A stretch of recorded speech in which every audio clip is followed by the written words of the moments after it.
زیادہ آپ کمانے کے بجائے آپ نقصان میں چلے جاتے ہیں. ٹھیک ہے.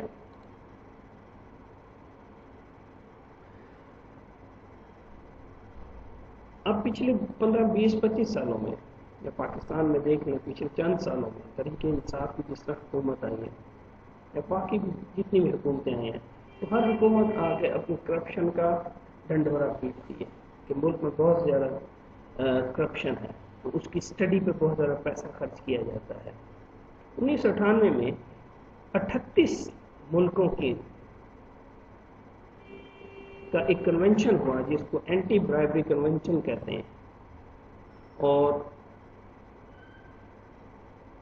2007 میں ورلڈ بینک نے ایک کوشش کی کہ ایک group engagement on governance and anti corruption کے نام سے انہوں نے ایک تحریک لانچ کی, ایک اسٹریٹجی بنائی تاکہ کرپشن کو روکا جا سکے ڈیولپنگ کنٹریز کے اندر. ٹھیک ہے. امریکہ کی جو حکومت ہے they also launch an anti corruption movement as well under the foreign corrupt practices action.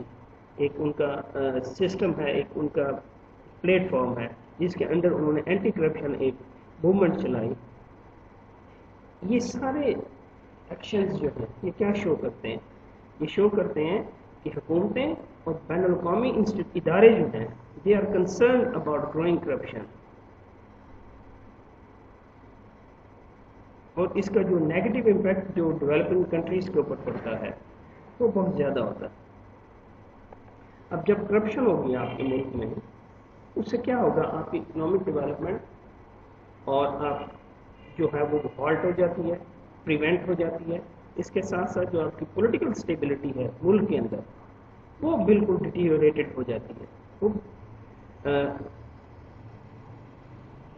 مثال کے طور پہ کس طرح جب آپ اپنے پبلک آفیسز کو جب پرائیویٹ گین کے لیے یوز کرنا شروع کر دیں گے, جس طرح پاکستان میں آج تک ہوتا ہے کہ سیاستدانوں نے چاہے وہ ڈی نیشنلائزیشن ہو یا نیشنلائزیشن ہو, اس میں جاگیرداروں نے یا جس طرح پاکستان کی جو ارلی دور تھے جس طرح 1954 سے 1971 کے درمیان بیوروکریسی اور جو سیشن آف ایسٹ پاکستان تھا اس میں اس کی نمایاں جھلک ملتی ہے. یا جس طرح پیپلز پارٹی یا نواز شریف کا پچھلا دور گزرا, I personally believe they use their public office for their private gain.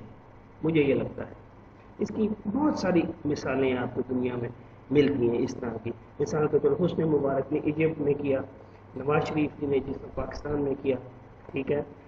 Marquis تھا فلپائنس کا لیڈر, اس نے اس نے پبلک آفس کو یوز کیا اپنے پرسنل انٹرسٹ کو پرزرو کرنے کے لیے. مبوٹو تھا ظاہرے میں, ایک افریقن کنٹری ہے, اس کا ایک لیڈر مبوٹو, اس نے اس قسم کی حرکات کی. تو اس کی ان تمام جو مال پریکٹسز ہیں, جو بیڈ پریکٹسز ہیں, ان کے مقابلے میں ریئیکشن آتا رہا ہے ملکوں کی طرف سے, اپوزیشنز کی طرف سے. مگر یہ پریکٹسز اس وقت تک کامیاب نہیں ہو سکتی جب آپ کے ڈیولپڈ کنٹریز ہیں, جب وہ اس طرح کا منی لانڈرنگ کو جو ہے ڈسکریج نہیں کریں گی.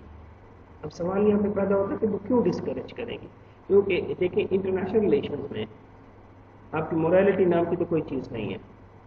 morality does not exist in international relations. Only the permanent interest جو ہوتا ہے اسٹیٹس کا, ریاستوں کا, وہ ہمیشہ ایگزسٹ کرتا ہے پرماننٹ. اب وہ کیوں اپنے ملک کے اندر بلینز آف ڈالرز جو ہیں جب انویسٹ ہو رہے ہوتے ہیں تو وہ کیوں چاہیں گے کہ ہمارے ملک کے اندر اتنا جو ہے فورن ریزروز نہ آئے, فورن منی نہ آئے.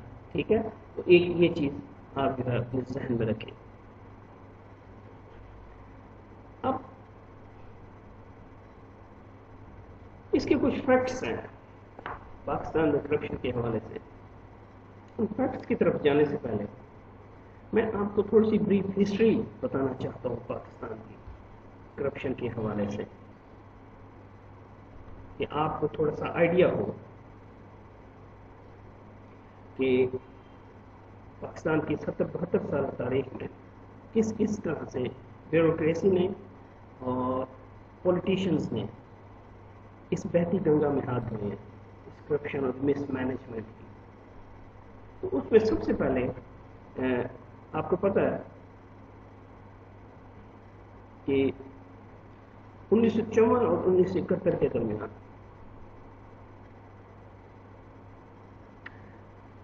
کے احوال میں آپ کو بتانے کی کوشش کرتا ہوں. بھٹو صاحب نے نیشنلائزیشن پروگرام ایک انٹروڈیوس کیا تھا. اس کا مقصد یہ تھا کہ پاکستان کی جو ایک اسٹیگننٹ اکانومی ہے اس کو ریوائٹلائز کیا جائے, اس کو بوسٹ دیا جائے, اس کو کوئی انجیکشن لگایا جائے تاکہ آپ کی اکانومی بوسٹ کرے. لیکن انفارچونیٹلی بھٹو صاحب کی وہ جو پالیسی تھی, جو پالیسیز تھیں, they were only used by certain individuals and groups, powerful groups تھے جو آپ کی سیاست میں بھی تھے, جو آپ کی بیوروکریسی میں بھی تھے. انہوں نے ان پالیسیز کو یوز کرنا شروع کر دیا just to accumulate more and more wealth. اب جو بیوروکریٹک انفلوئنس تھا ویسٹرن پاکستان میں وہ بہت زیادہ مضبوط, بہت زیادہ اسٹرانگ تھا, جبکہ جو ایسٹرن پروونسز تھے they also retained a majority of the population. لیکن 22 نومبر 1954 کو جو بیوروکریٹک ایڈمنسٹریٹرز تھے they moved a resolution کہ پاکستان کے جو چاروں صوبے ہیں ان کو ایک سنگل یونٹ میں مرج کر کے ویسٹ پاکستان بنا دیا جائے. اور اس کا بہت زیادہ ریئیکشن آیا. کیا ریئیکشن آیا؟ ایک پبلک آؤٹ کرائے آ گیا ایسٹ پاکستان میں, اور ان کا سوچنا, ان کا سمجھنا, انہوں نے یہ محسوس کیا کہ ایک سوچی سمجھی سسٹمیٹک سازش کے تحت ہمیں مارجنلائز کیا جا رہا ہے. کن کی جانب سے؟ جو پنجابی مسلم تھے, جو لینڈ اوننگ, جو لینڈ لارڈس تھے, ٹھیک ہے, جو لینڈ اوننگ ایلیٹس تھے, جو بیوروکریسی میں بھی بہت اچھی اچھی پوزیشنز کے اوپر تھے اس وقت. تو اس وجہ سے this led to the cession of East Pakistan, ٹھیک ہے, into a separate nation state of Bangladesh. جیسے کہ آپ لوگ جانتے ہیں کہ 1971 میں east Pakistan they got independence and they became Bangladesh.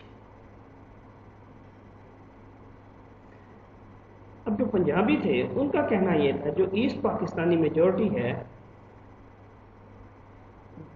was a consequence of high percentage of Bengali Hindus in the province. اور وہ ریاست کی جو ڈیسیجن میکنگ پروسیس تھا اس میں وہ انوالو نہیں تھے, ان کا کوئی کسی قسم کا کردار نہیں تھا.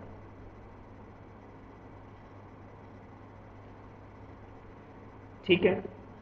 اب اس ساری صورتحال کے تناظر میں جو پنجابی زمیندار تھے ان کی خواہشات, ان کی ہیجمنی کی وجہ سے, ان کی ہیجمنی ایک تو وہ لینڈ ان کے پاس بہت زیادہ تھی, ذمہ دار تھے, اور ان کے اوپر سے بیوروکریسی میں بہت زیادہ ہائی پوزیشنز تھیں, جس کی وجہ سے ایسٹ پاکستان کا جو ہے وہ دو لخت ہوا پاکستان اور بنگلہ دیش کے نام سے ایک نئی ریاست مارز وجود میں آئی.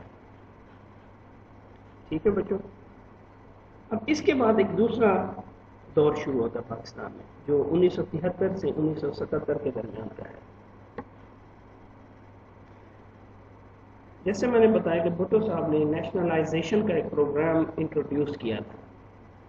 اب اس نیشنلائزیشن کا پروگرام جو ہے بھی پولیٹیسائز ہو گیا تھا اس دور میں. اب 1973 میں جب ذوالفقار علی بھٹو جو ہے پاور میں آئے, اس نے ایک پلانڈ اکنامک سسٹم انٹروڈیوس کرایا تھا ملک کے اندر. جیسا میں نے آپ کو بتایا کہ آپ کی جو ایک رکی اکانومی تھی, آپ کا جو گروتھ ریٹ تھا بالکل رکا ہوا تھا اکانومی کا, اس کو ریوائٹلائز کرنے کے لیے انہوں نے پلان مرتب کیا, پلان انٹروڈیوس کیا.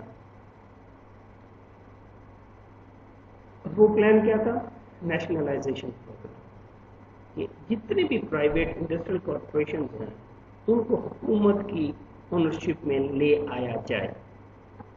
اور 1974 میں بھٹو صاحب نے جو 5 سالہ پلان تھا اس کو بائی پاس کیا,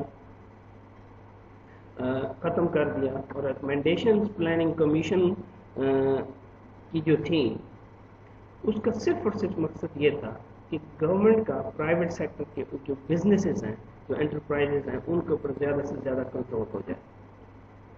ان ڈوئنگ سو ان تمام معاملات کی وجہ سے بھٹو's گورنمنٹ جو تھی، بھٹو صاحب کی، begin the politicisation of economic planning. جو سیاسی مداخلت تھی اس نے دروازے کھول دیے تھے کرپٹ پولیٹیکل پریکٹسز کے، اور وہ جو پاکستان میں جو اکنامک پلاننگ پروسیس تھا اس کی جڑوں میں بیٹھ گئی جا کے. کرپٹ پولیٹیکل انٹرفیئرنس تھا by the corrupt political leaders, جس کی وجہ سے جو نیشنلائزیشن پروگرام تھا وہ بہت زیادہ متاثر ہوا. اب اس کے متاثر ہونے کی وجہ سے جو پاکستان پیپلز پارٹی کی جو ریپوٹیشن تھی اس کو بھی بہت زیادہ دھچکا لگا، بہت زیادہ ڈینٹ لگا، اور پیپلز پارٹی اپنی وہ مقبولیت کھو بیٹھی جو 1973 میں وہ پاور میں آئی تھی، جس کی وجہ سے 254 ملین روپیز کا لاس ہوا. کس وجہ سے؟ اوور اسٹافنگ کی وجہ سے، ان ایفیشینٹ پروڈکٹیوٹی کی وجہ سے ہیوی میکینیکل انڈسٹریز کے اندر. اور ان تمام کا جو نقصان کا تخمینہ لگایا گیا وہ تقریباً 254 ملین روپے تھے. 1976 میں جو ریاست پاکستان تھی تھی high Jack by the groups and individuals, جو طاقتور لوگ تھے، آپ کے لینڈ لارڈس تھے، جو بزنس مینس تھے، انہوں نے ریاست پاکستان کو ہائی جیک کر لیا تھا ایک قسم کا. وہ دھڑا دھڑ دولت اکٹھی کرنے میں کوشش کر رہے تھے. جو ریسورسز تھے ان کو ریڈسٹریبیوٹ کرنے میں لگے ہوئے تھے. پبلک انٹرپرائز سے پرائیویٹ انڈیویجولس جو تھے، اور جو پبلک انٹرپرائزز تھے they become a device to extend political patronage to those that the regime favored, to pay political debts or to accumulate power. جو طاقت اکٹھا کرنا چاہتے تھے، ٹھیک ہے، جو سیاسی نقصان جو ہے ڈیٹ ہے اس کو پورا کرنے کے لیے انہوں نے دن رات محنت کی، اور آخر کار بھٹو کا جو نیشنلائزیشن پروگرام تھا اٹ لاس اٹس اپیل اپنی حکومت کے خاتمے تک. اب اس کے بعد ایک دور شروع ہوتا ہے 1978 سے 1988 کے درمیان. تو وہ کیا تھا؟ اب ذوالفقار علی بھٹو کی حکومت ختم ہو چکی تھی. جنرل ضیاء الحق ماشاء اللہ لگا کے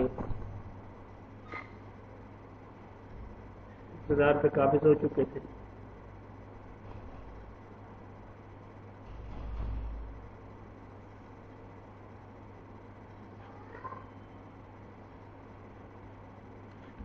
تو ضیاء الحق کی حکومت تھی، اس نے ایک وائٹ پیپر شائع کیا which led to the creation of a commission under Pakistan Industrial Credit and Investment Corporation, جس کو PICIC بھی کہا جاتا ہے, to reverse earlier nationalization. جو نیشنلائزیشن کی کوششیں کی گئی تھیں ان کو ریورس کرنے کے لیے.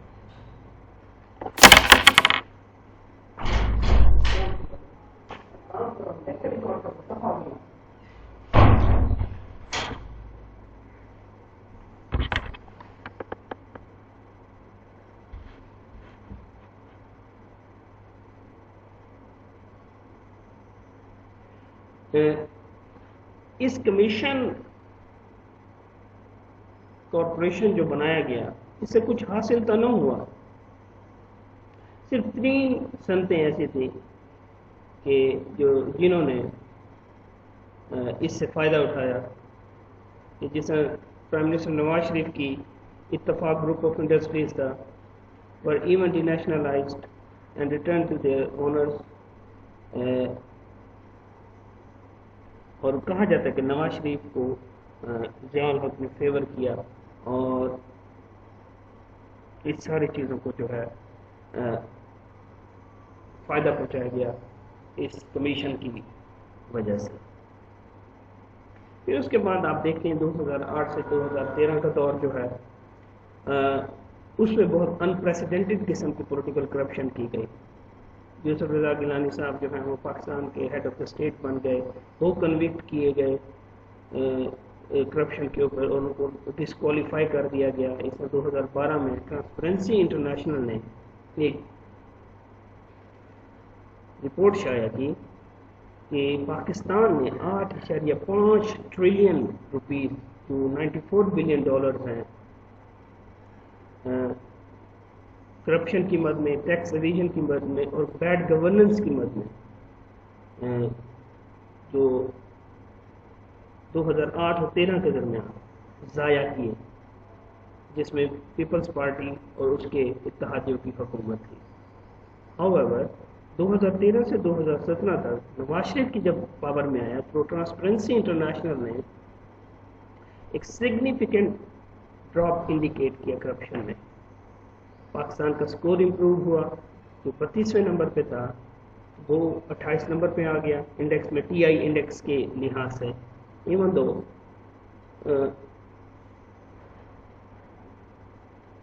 دو نواز شریف کی حکومت میں بھی سیریس قسم کے کرپشن کے چارجز جو تھے, ایلیگیشنز جو تھے, دے ور لیول اگینسٹ ہم. ایک ایڈوائزر ہیں TI انڈیکس کے, عادل گیلانی صاحب پاکستان میں, he observed that Pakistan checks the menace of corruption and ensure good governance. ٹھیک ہے. اور 2013 کے جو PP led coalition government is criticized as being the most corrupt in the country's history. اور جو پاکستان کا میڈیا ہے اس نے بہت سارے اسکینڈلز جو ہیں, پاکستانی صحافی جو ہیں بہت سارے انہوں نے اسکینڈلز بریک کیے کرپشن کے. تو یہ تھا جس میں مثال کے طور پر برائبری, کرپشن, گورنمنٹ اور انٹرپرائزز, جس میں PIA کے اندر تباہی مچائی گئی, پاکستان ریلوے کے اندر تباہی مچائی گئی, جس میں بشیر احمد بلور صاحب جو تھے انہوں نے تباہی مچائی, انہوں نے ریلوے کا بیڑا غرق کر دیا. اس میں PIA میں جو تھا وہ بھرتیاں کی گئیں, اوور اسٹافنگ کی گئی, جس کی وجہ سے جو یہ گورنمنٹ اون انٹرپرائزز تھے ان کو اربوں کا نقصان ہوا. اس کے بعد میں آپ کو بتاؤں تو یہ ایک بچوں بریف سا انٹروڈکشن تھا کرپشن اور مس مینجمنٹ کے حوالے سے پاکستان میں. اب کرپشن جو ہے وہ پاکستان کی جڑوں میں بیٹھ گئی ہے. آپ کوئی ادارہ اٹھا کے دیکھ لیں جس میں آپ کو کرپشن نہیں ملتی. مثال کے طور کے اوپر ایک مائیکلسن انسٹیٹیوٹ ہے امریکہ کا, ٹھیک ہے, یہ کورسپونڈنٹ ہے ٹرانسپیرنسی انٹرنیشنل کا. اس نے پاکستان میں لا انفورسمنٹ ایجنسی اسپیشلی جو پولیس ہے اس کے حوالے سے ایک اپنا سروے کیا, جس میں بیان کیا گیا کہ 100% آف جو ہے نا police officials they get bribe, یہ لوگوں سے رشوت لیتے ہیں. ٹھیک ہے. پاکستان کے مختلف صوبوں کے اندر ان کے اوپر ایکوزیشن لگائی گئی پولیس کے اوپر کہ performing extra legal killings, torturing detainees, اور اس قسم کا ایک کرپٹ پورا سسٹم ایکسپوز کیا پاکستان کی لا انفورسمنٹ اسپیشلی پولیس کا. اب جوڈیشری آئے ہیں, اب جوڈیشری میں دیکھتے ہیں کہ آپ کس طرح سے پاکستان میں جو جوڈیشری کی تاریخ ہے وہ بہت زیادہ سیاہ ہے, اس میں اس کی نظیر نہیں ملتی. آپ چاہے اس کے اندر جو غلام محمد کا کیس دیکھ لیں 1950s میں, جو گورنر جنرل تھے, جس نے جتنا ایک قانون ساز اسمبلی کو ٹاپل کیا اور ججوں نے ان کے ہی حق میں فیصلہ کیا. پاکستان کی ایک مائیکلسن انسٹیٹیوٹ نے جو 96 ایک رپورٹ شائع کی کہ جس کی روح سے جو 96% کورسپونڈنٹس ہیں جب وہ جوڈیشری کے سے ریلیٹڈ جو لوگ ہیں ان کے ساتھ انکاؤنٹر کرتے ہیں, they have to 40% لوگ جو ہیں they have to pay bribe to the court officials. کبھی ان کو تاریخ لگوانے کے لیے, کبھی پیشی ڈالنے کے لیے, کسی نہ کسی طرح سے they pay bribe. ٹھیک ہے. اب ہائر لیولس کے اوپر جو آپ دیکھ لیں جو ٹاپ ججز ہیں تو اس کے اوپر کیا حال ہوتا ہوگا. آپ ریل ٹرانزٹ کے اندر دیکھیں جس میں ہم نے ڈسکس کیا تو پیپلز پارٹی کے دور میں سعد رفیق کے دور میں ریلوے کو 2010 سے 2011 کے درمیان ایک آڈٹ ہوا تھا پاکستان ریلوے کا. پاکستان حکومت confuse Pakistan railway financial deficits بھی تھا was the result of embezzlement and wastage of funds.